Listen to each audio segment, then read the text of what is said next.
ಸಂತೆ ಮಾರ್ಕೆಟ್ನಲ್ಲಿ ಅಪ್ಪು ಜನ್ಮದಿನ ಆಚರಣೆ. ಕಂಪ್ಲಿ ನಗರದ ಡೈರಿ ಸಂತೆ ಮಾರ್ಕೆಟ್ನಲ್ಲಿ ಅಪ್ಪುವಿನ ಜನ್ಮದಿನದ ಪ್ರಯುಕ್ತವಾಗಿ ಕುಡಿಯುವ ನೀರಿನ ಅರವಟ್ಟಿಗೆ ಉದ್ಘಾಟಿಸಲಾಗಿದೆ. ಪುನೀತ್ ರಾಜ್ಕುಮಾರ್ ಅವರ ಭಾವಚಿತ್ರಕ್ಕೆ ಪುಷ್ಪನಮನ ಪೂಜೆ ಸಲ್ಲಿಸಿ ಕೇಕ್ ಕತ್ತರಿಸುವುದರ ಮುಖೇನ ಅಪ್ಪು ಜನ್ಮದಿನವನ್ನು ಆಚರಿಸಿದರು. ಕರ್ನಾಟಕ ರತ್ನ ಡಾಕ್ಟರ್ ಪುನೀತ್ ರಾಜ್ಕುಮಾರ್ ಅವರು ನಮ್ಮ ಜೊತೆ ಇದ್ದಿದ್ರೆ ಈ ದಿನದ ಮೆರುಗು ಮತ್ತಷ್ಟು ಹೆಚ್ಚುತ್ತಾಯಿತು. ಆದರೆ ಅವರಿಲ್ಲ ಎನ್ನುವ ಬೇಸರದಲ್ಲೇ ಈ ದಿನವನ್ನು ಆಚರಿಸಲಾಗುತ್ತಿರುವುದು ನಿಜಕ್ಕೂ ದುಃಖಕರ ವಿಚಾರ. ಪುನೀತ್ ರಾಜ್ಕುಮಾರ್ ಅವರು ನಟನೆಯ ಜೊತೆಗೆ ಅನೇಕ ಸಾಮಾಜಿಕ ಕೆಲಸವನ್ನು ಮಾಡಿ ಗುರುತಿಸಿಕೊಂಡಿದ್ರು.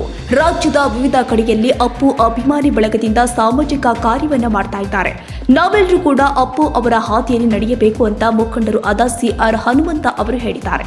ಈ ದಿನ ಪುನೀತ್ ರಾಜ್ಕುಮಾರ್ ಅವರ ಹುಟ್ಟಿದಬ್ಬದ ಪ್ರಯುಕ್ತ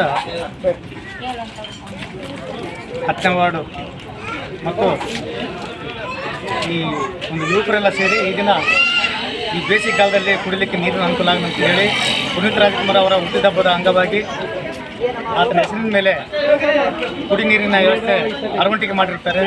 ಹುಡುಗರು ಈ ರೀತಿ ಬದಲಾವಣೆ ಆಗೋದು ಭಾಳ ಖುಷಿ ತರೋಂಥ ವಿಷಯ.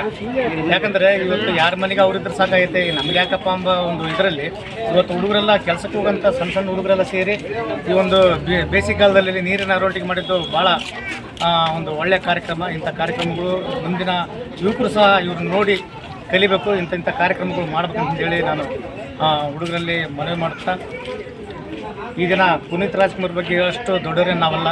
ಯಾಕಂದರೆ ಇವತ್ತು ಇಡೀ ಕರ್ನಾಟಕ ಅಲ್ಲ, ಇಡೀ ಭಾರತ ದೇಶದಲ್ಲಿ ಇಂಥ ಮಗ ಹುಟ್ಟಬೇಕಪ್ಪ ನಮ್ಮ ಮನೆಯಲ್ಲಿ ಎಂಬ ಒಂದು ಹೆಸರು ಮಾಡಿದಂಥ ಮನುಷ್ಯ.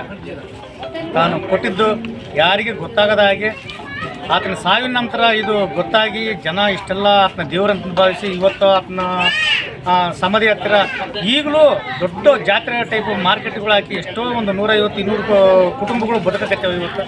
ಅಂಥ ಪುನೀತ್ ರಾಜ್ಕುಮಾರ್ ಅಂತರು ಇನ್ನೂ ಹೆಚ್ಚಿನ ಮಟ್ಟದಲ್ಲಿ ಹುಟ್ಟಬೇಕು, ಈ ದೇಶದ ಸೇವೆ ಸಲ್ಲಿಸಬೇಕು ಅಂತಂದೇಳಿ ನಾನು ಈ ಹುಡುಗರಿಗೆ ಇನ್ನೊಂದ್ಸರಿ ಧನ್ಯವಾದ ತಿಳಿಸುತ್ತಾ ನಾನು ಒಂದೆರಡು ಮಾತು.